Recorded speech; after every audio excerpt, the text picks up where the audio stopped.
So ayun, kakain ako. Ang ulam ay pusit oh. Yung adobong pusit. Tapos itong isaw na adobo. Ayan oh. Tara, mag-pray muna.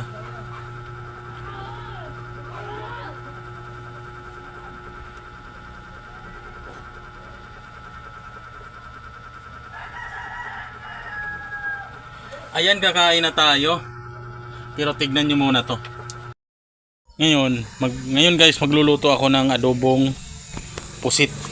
Tara, lutuin natin. Tara na, lutuin natin ang adobong pusit.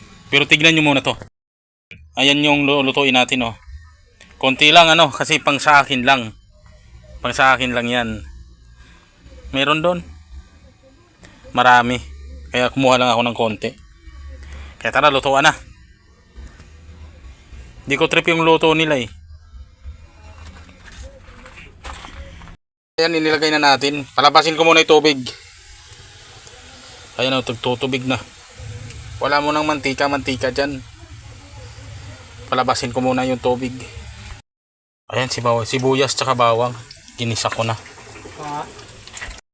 Ayan, binalik ko na yung yung pusit. Ayan o. Buhusan na natin ng suka. May toyo na yan.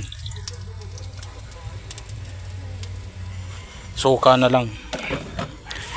Haluin natin konti.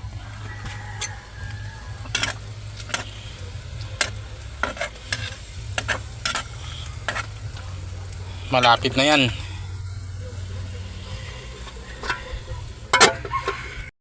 Haluto na ako. Ayun, tignan mo. Ang ganda Oh. Ang ganda. Kaya tara. Mamaya yan tanghalian. Ayan, kakain na ako. Tara, kumain.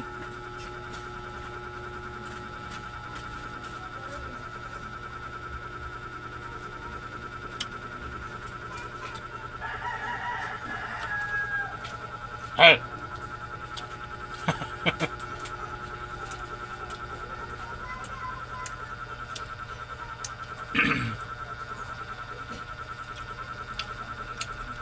Sumilip yung anak ni Joel. Ginulat ko.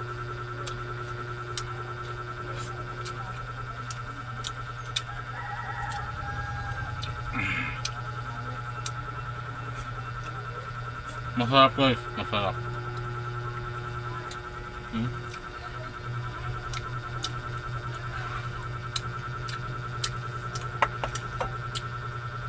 Adobo. Diba? Masarap yan.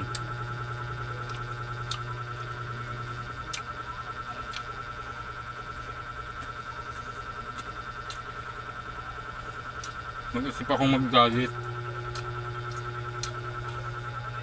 Paano ako mag-diet kung ganito ang ulam?